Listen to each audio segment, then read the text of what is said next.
I know that's a fine detail, but you always want to be aware of things like that. So I'm going to replace this dimension. I'm going to go from the endpoint here to the edge of the circle, and then place the dimension. Okay, I'm going to put it approximately there. And then I'm going to place the dimension, again, clicking on the edge of the circle, and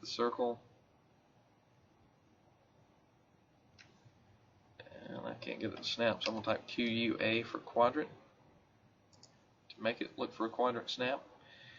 And then I'll place the other dimension here. Notice that the longer dimension is outside the shorter dimension. Okay, if I'd have done it reverse, then you'd have lines crossing, and that's not something that you want.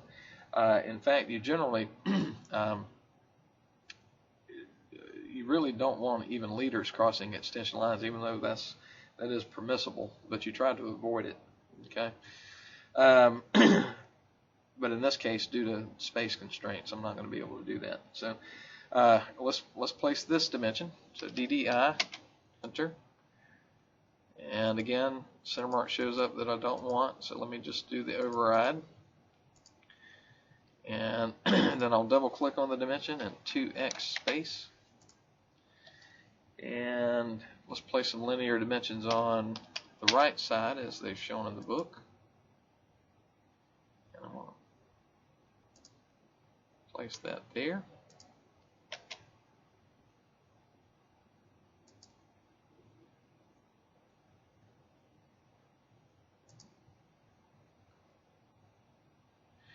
Now, you notice that they have their text turned vertical rather than horizontal, and we want to keep ours horizontal. Usually that's the accepted method. So you may have to like stagger this dimension a little bit to make room between your views, which is fine. Okay. So now let's place the radial dimension for this arc. Okay. And that dimension is here.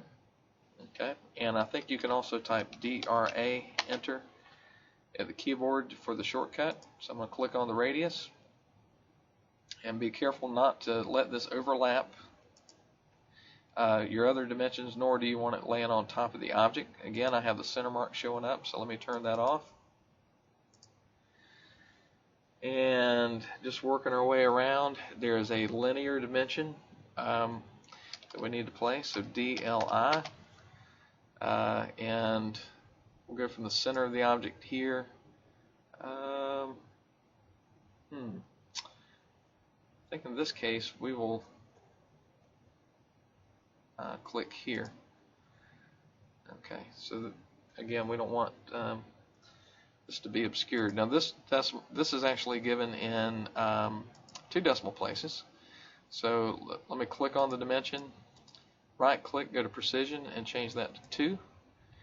And now we have our extension lines laying on top of our cutting plane line. Okay, well this one we don't actually even need. Okay, so we can turn that off in the properties palette. Let me turn extension line 1, I believe it is, off. Okay, and now you can see that it goes away. Okay, so select off. The other extension line is okay because it's laying on top of a center mark, so that's fine. And now let me place the diameter dimension for this hole. So DDI, enter. Again, we have the center mark that we don't want. I'll double click on the dimension, 2x space. Alright, now we have some dimensions that we need to place on the right side view. So DLI, the 1.248. Let's place the 0.875. We'll go from here to here.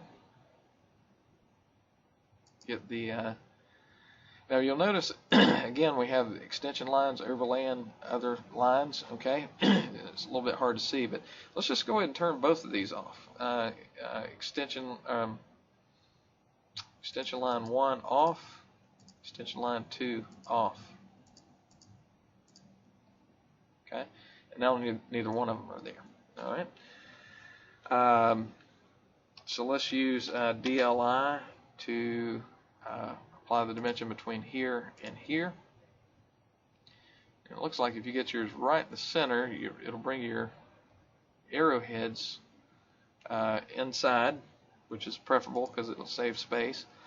Now this time we want to get rid of that extension line, so let's click on that and see if we turn extension line 2 off, if it'll go away.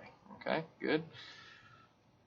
All right, let's dimension from the center line here to this corner. And that is 0.774.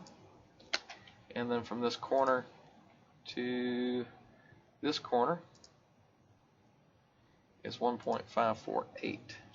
And then finally, the overall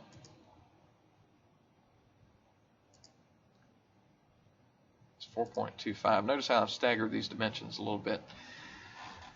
And I believe that is, oh, you know what? This needs to be changed to 2 decimal places. So I want to change the right click, go to precision, and 2. Okay. And I believe I have applied all the dimensions that need to be applied. And hopefully you have centered your drawing up appropriately in the viewport. If you find that you have dimensions over the viewport here, this is what you can do. Click on the viewport, unlock it, okay, and then escape. All right, and then double click inside the viewport, and you can move your views. Okay, now go ahead and relock your viewport and double click outside. Now you should be able to type dim regen and then enter, and it should bring your dimensions back to where they were. Okay, if you have problems with this, let me know. The only thing that's not going to move is your cutting plane line. Okay, so I'm going to take mine and move it manually back to where it was. Okay, my endpoints of my cutting plane line were on the endpoints of my center marks that were created in model space. Okay, so there you go. There's your first full dimensioning of a double view object. I hope this helped you out, and that concludes this video.